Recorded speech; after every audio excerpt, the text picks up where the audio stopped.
ஐயோ, இந்த நாயை நம்பி எப்படி உட்கார்றது?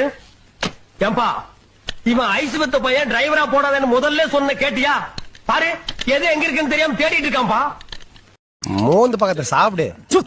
ஐயோ, இவ்வளவு கம்மியா சமைக்க வச்சு என் கையில கட்டி போட்டீங்களே.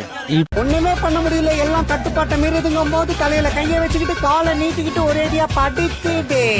கடவுளே, ஒரு பிரச்சனையை கொடுத்தீங்கன்னா நான் அந்த பிரச்சனையை முடிச்சுட்டு நானே கேட்ட அடுத்த பிரச்சனை வாங்கிக்கிறேன். அதை விட்டுட்டு நிம்பால சும்மா சும்மா பிரச்சனையா கொடுத்து என்ன சாவடிக்காத.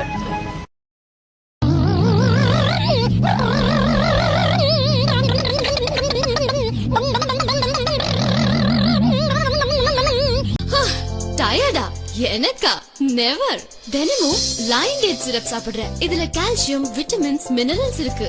நாள் முழுதும் ஃப்ரெஷ்ஷா எனர்ஜெட்டிக்கா இருக்கலாம். லைன் டேட் சிரப் இடம் செலக்ட் பண்ணிருக்கான் பாருங்க ஐயா. ஒரு டீ கடை, ஒரு மண்ணு கடை, ஒரு மசால் வடை கூட வாங்கி திங்க முடியாத இடம். எல்லாரையும் கொல்றதா இவன் முடிவு பண்ணிட்டான்ப்பா.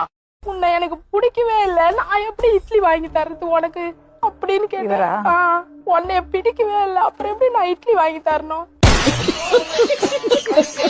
யாரு இவன்? பேண்டா ட்ரவுசரான்னு தெரியாத ஏதோ ஒண்ணு மாட்டிக்கிட்டு இருக்கிற பித்துக்குளி பையில எல்லாம் கூட்டிட்டு வந்து ஏன் எதற்கு நீ வச்சு பேசிட்டு இருக்கியா? அனுப்புடா அவனை.